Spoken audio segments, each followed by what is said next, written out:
Ya, selamat pagi adik-adik semua. Pagi hari ini kita sama-sama akan belajar firman Tuhan bersama-sama. Kita akan belajar dari Injil Lukas pasal yang ke-15 ayat yang ke-11 sampai dengan 32. Injil Lukas pasal 15 ayat yang ke-11 sampai 32. Judulnya tentang perumpamaan tentang anak yang hilang. Nah, mari kita sama-sama akan mendengarkan firman Tuhan melalui video berikut yang akan ditampilkan. Ya, kita sama-sama saksikan.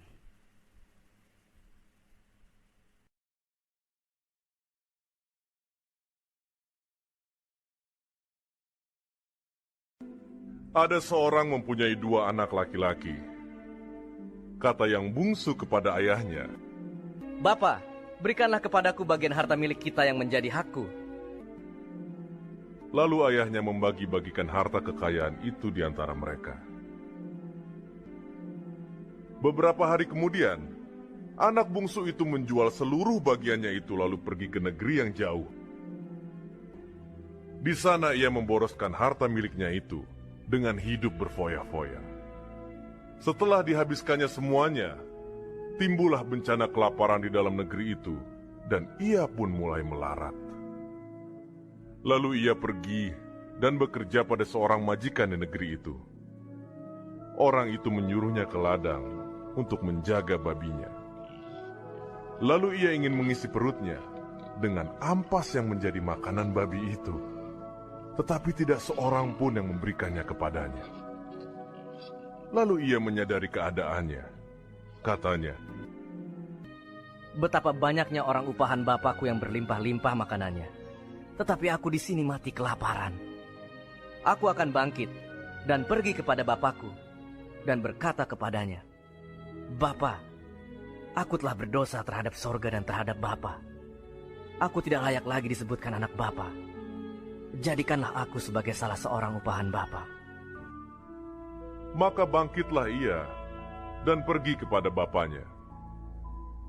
Ketika ia masih jauh, ayahnya telah melihatnya. Lalu tergeraklah hatinya oleh belas kasihan. Ayahnya itu berlari mendapatkan dia lalu merangkul dan mencium dia. Kata anak itu kepadanya, Bapa, aku telah berdosa terhadap sorga dan terhadap Bapa. Aku tidak layak lagi disebutkan anak Bapa. tetapi ayah itu berkata kepada hamba-hambanya, lekaslah bawa kemari jubah yang terbaik, pakaikanlah itu kepadanya, dan kenakanlah cincin pada jarinya, dan sepatu pada kakinya.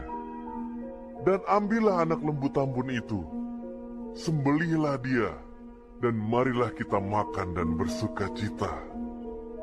Sebab anakku ini telah mati dan menjadi hidup kembali. Ia telah hilang dan didapat kembali. Maka mulailah mereka bersukaria. Tetapi anaknya yang sulung berada di ladang. Dan ketika ia pulang dan dekat ke rumah, ia mendengar bunyi seruling dan nyanyi tari-tarian. Lalu ia memanggil salah seorang hamba dan bertanya kepadanya. Apa arti semuanya itu? Jawab hamba itu, Adikmu telah kembali, dan ayahmu telah menyembelih anak lembu tambun, karena ia mendapatnya kembali dengan sehat. maka marahlah anak sulung itu, dan ia tidak mau masuk. Lalu ayahnya keluar dan berbicara dengan dia. Tetapi ia menjawab ayahnya, katanya, telah bertahun-tahun aku melayani Bapa, dan belum pernah aku melanggar perintah Bapa. Tetapi kepadaku, belum pernah Bapa memberikan seekor anak kambing untuk bersuka cita dengan sahabat-sahabatku. Tetapi baru saja datang anak Bapa yang telah memboroskan harta kekayaan Bapa bersama-sama dengan pelacur-pelacur, maka Bapa menyembelih anak lembu tambun itu untuk dia. Kata ayahnya kepadanya, anakku, engkau selalu bersama-sama dengan aku, dan segala kepunyaanku adalah kepunyaanmu. Kita patut bersuka cita dan bergembira, karena adikmu telah mati dan menjadi hidup kembali. Ia telah hilang dan didapat kembali.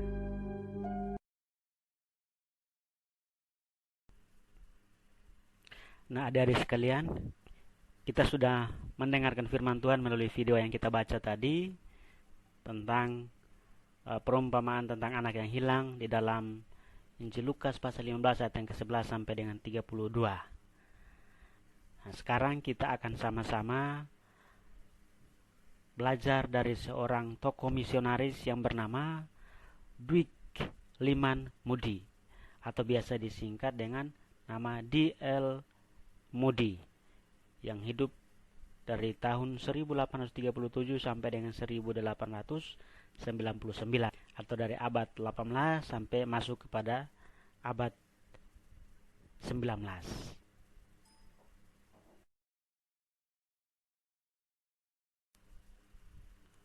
Nah, Dwight Lyman Moody atau D.L. Moody lahir pada 5 Februari 1837 di Northfield, Massachusetts, Amerika, dan meninggal pada 22 Desember 1899. Nah, ayah Moody bernama Edwin J. Moody yang hidup dari tahun 1800 sampai 1841. Ayahnya adalah seorang petani miskin dan seorang tukang batu. Sedangkan ibunya adalah bernama Betsy Moody yang hidup tahun 1805 sampai 1896. Nah, mereka atau kedua ayah dan ibu dari Moody ini memiliki 9 anak termasuk Moody. Ayahnya meninggal ketika Dwight berusia 4 tahun atau lahir 1 bulan setelah kematian ayahnya. Nah, ibu mereka berjuang untuk membesarkan dan mengurusnya bersama dengan 8 saudara kandungnya. Ia tidak seberuntung teman-teman lainnya yang memiliki orang tua lengkap dan harta yang melimpah. Bahkan ia hanya menyelesaikan pendidikan setingkat SD kalau zaman sekarang. Jadi kehidupan Moody adalah kehidupan yang tidak seberuntung orang yang lain, hidup sederhana, bahkan hidup hanya memiliki seorang ibu dan 8 bersaudara. Nah, coba adik-adik bisa membayangkan bagaimana hidup seperti Moody. Mungkin sangat susah dan menderita, kan?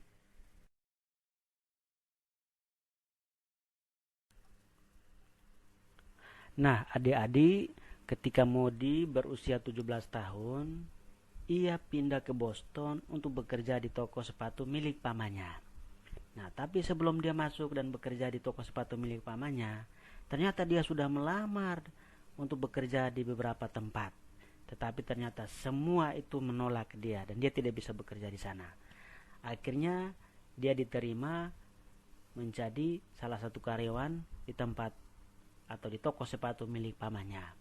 Nah, salah satu syarat yang diberikan oleh pamannya kepada Moody, jika dia harus bekerja bersama dengan pamannya, maka dia harus beribadah dan ikut kegiatan sekolah minggu maupun kegiatan-kegiatan remaja di gereja kongregasi Gunung Hermon yang diperintahkan oleh pamannya tersebut. Nah, pada bulan April 1855, Moody bertobat menjadi seorang Kristen evangelis. Nah, ketika guru sekolah minggunya yang bernama Edward Kimball berbicara kepadanya, mengunjunginya terus-menerus dan berbicara bahwa betapa Tuhan sangat mencintainya melebihi segalanya. Tuhan sangat mengasihi Moody. Nah, disitulah Moody disentuh dan dipakai oleh Tuhan Yesus menjadi utusannya. Nah, pada tahun 1860, Moody akhirnya memutuskan untuk menjadi seorang penginjil sepenuh waktu, tanpa pernah menempuh pendidikan teologi atau sekolah sebagai seorang pendeta.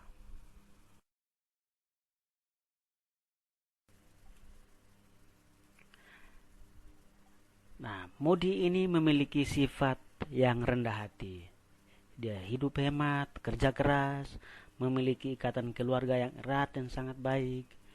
Nah, Moody selalu memiliki rasa belas kasihan kepada orang-orang miskin dan orang-orang yang susah. Pada tahun 1871, rumahnya di Chicago yang baru dan aula yayasan Kristen yang dibangunnya mengalami kebakaran yang membuatnya terguncang. Dia menjadi sedih dan bingung. Namun kesempatan itulah yang mendorongnya untuk terjun sepenuhnya dalam pelayanan pemberitaan Injil ke Inggris Raya, bahkan sampai 7 kali, ke New England, ke Meksiko, Kanada, Amerika Serikat, Eropa, Holy Land, dan lain-lain. Banyak sekali tempat yang dikunjunginya untuk memberitakan Injil Tuhan. Moody juga membantu mendirikan perusahaan percetakan dan mendirikan Institut Alkitab dan juga sekolah-sekolah Kristen. Moody terus mengadakan kebangunan rohani di mana-mana sampai ia meninggal pada 22 Desember 1899 pada usia 62 tahun. Salah satu kutipan Moody yang paling terkenal adalah, "Iman membuat segalanya menjadi mungkin. Cinta membuat segalanya menjadi mudah." Nah, Moody menyerahkan sepatu boot dan sepatu bisnisnya yang menggiurkan itu untuk mengabdikan hidupnya kepada jiwa-jiwa yang dipersembahkannya kepada Kristus. Nah, hari ini kita belajar dari seorang Dwight L. Moody, yaitu seorang biasa yang tidak sekolah tinggi, mungkin hanya lulusan SD kalau zaman sekarang. Tetapi dia dipakai oleh Tuhan untuk mengajar banyak orang, mendirikan sekolah-sekolah. Dia juga tidak sekolah teologi atau sekolah pendeta, tetapi dipakai oleh Tuhan untuk berkhotbah dan memberitakan Injil Tuhan kepada segala bangsa. Dia memiliki hati yang penuh belas kasihan kepada orang-orang miskin dan yang belum percaya kepada Tuhan Yesus. Moody membawa banyak orang yang terhilang kepada Tuhan Yesus untuk diselamatkan. Nah, hari ini Tuhan Yesus merindukan agar kita semua membawa banyak jiwa-jiwa kepadanya. Nah, siapkan diri kalian sekarang agar dipakai oleh Tuhan Yesus membawa banyak orang-orang yang terhilang datang kepada Tuhan Yesus.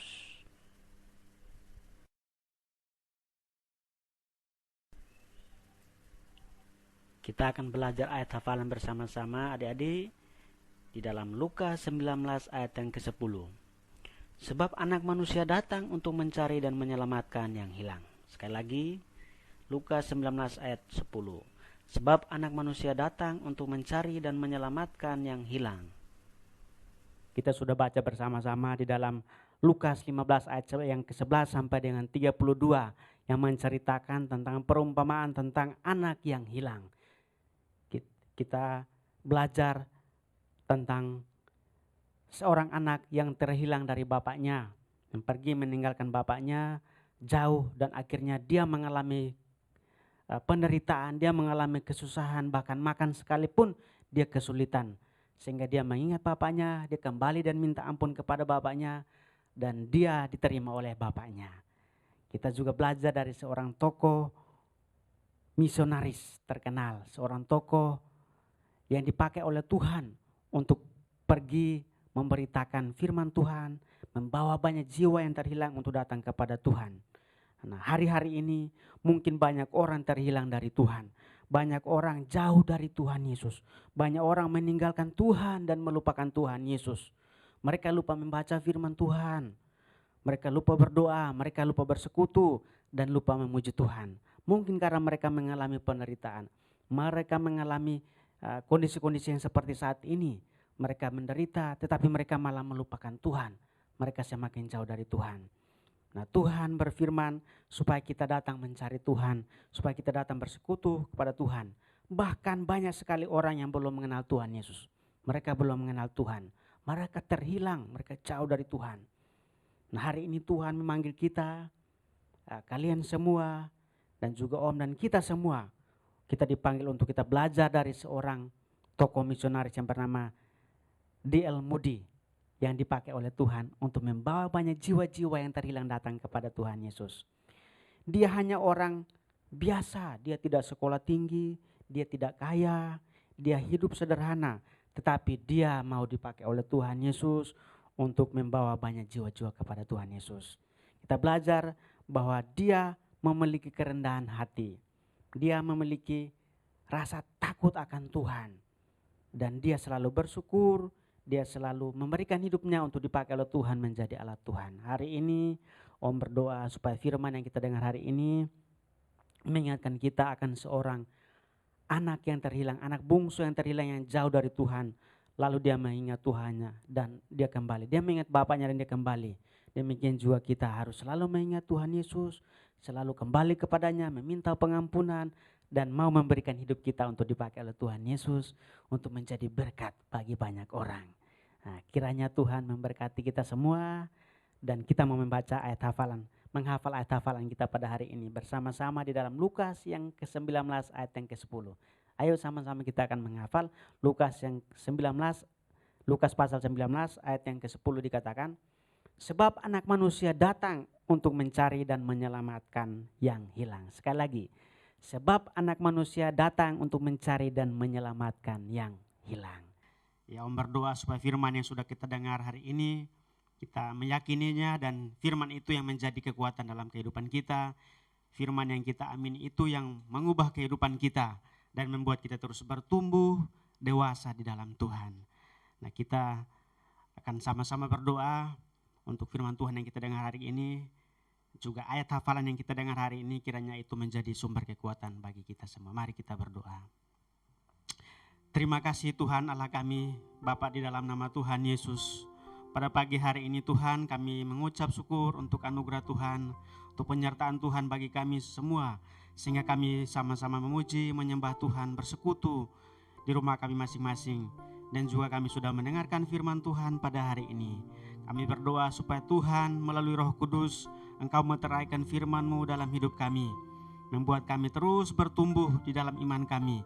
Bertumbuh dewasa di dalam Tuhan. Dan terus berbuah dan mengalami kasih Tuhan. Terima kasih Tuhan, berkati kakak-kakak guru sekolah minggu yang sudah mengajar hari ini. Kiranya Tuhan berkati mereka dan berkati kami semua. Kami mengucap syukur di dalam nama Tuhan Yesus Kristus. Kami berdoa. Mari kita akan menerima berkat Tuhan. Tuhan memberkati engkau dan melindungi engkau. Tuhan menyinari engkau dengan wajahnya dan memberi engkau kasih karunia. Tuhan menghadapkan wajahnya kepadamu dan memberi engkau damai sejahtera. Kiranya kasih karunia dan damai sejahtera daripada Allah Bapa di dalam Tuhan Yesus Kristus dan persekutuan pimpinan Roh-Nya yang kudus menyertai kita semua dari sekarang sampai selama-lamanya.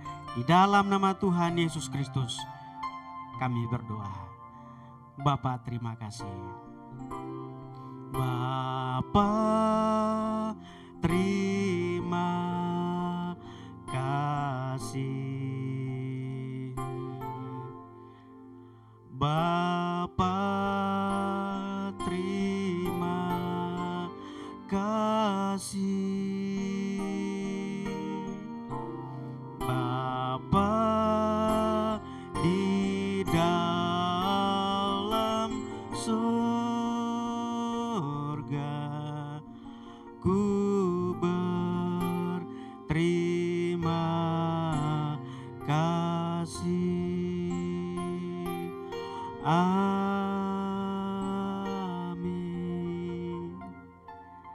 Selamat hari Minggu, Tuhan Yesus memberkati kita sekalian. Sampai jumpa minggu depan.